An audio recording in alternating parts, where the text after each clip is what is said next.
আমরা অকুপেশন কি করছিলাম আমরা? অকুপেশন মানে কি? অকুপেশন মানে কি?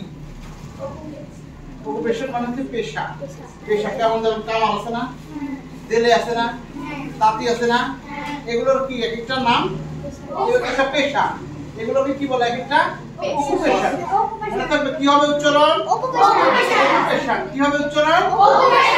অকুপেশন মানে কি? অকুপেশন মানে কি? মনে থাকবে? অকুপেশন মানে এখন দেখো লুক এট দ্য বুক। বলছে কি এ লং টাইম এগো। লং টাইম মানে অনেক অনেক দিন আগে, অনেক অনেক দিন আগে। Look at the book.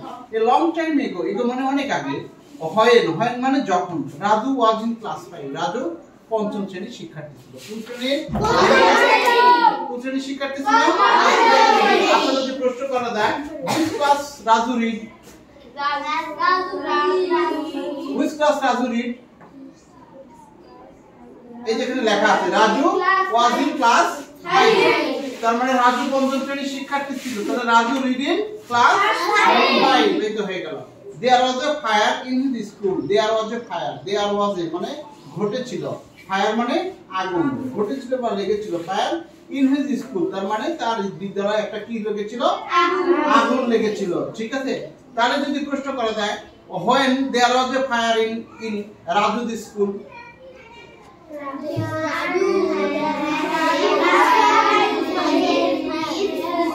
না আমার প্রশ্ন আগে ভালো করে শোনো। when there was a fire in Raju's school তার মানে রাজুর বিদ্যালয়ে কখন আগুন লেগেছিল? বলো তো, বাংলায় বলো। তাহলে আমরা এটাকে এভাবে বলতে পারি, there was a fire in Raju's school when Raju was in class 5, তাই না? যে রাজু যখন পঞ্চম শ্রেণীর শিক্ষার্থী ছিল তখন তার বিদ্যালয়ে কি হয়েছিল? আগুন লেগেছিল। পরেরটুকু দেখো, everyone was very afraid. everyone মানে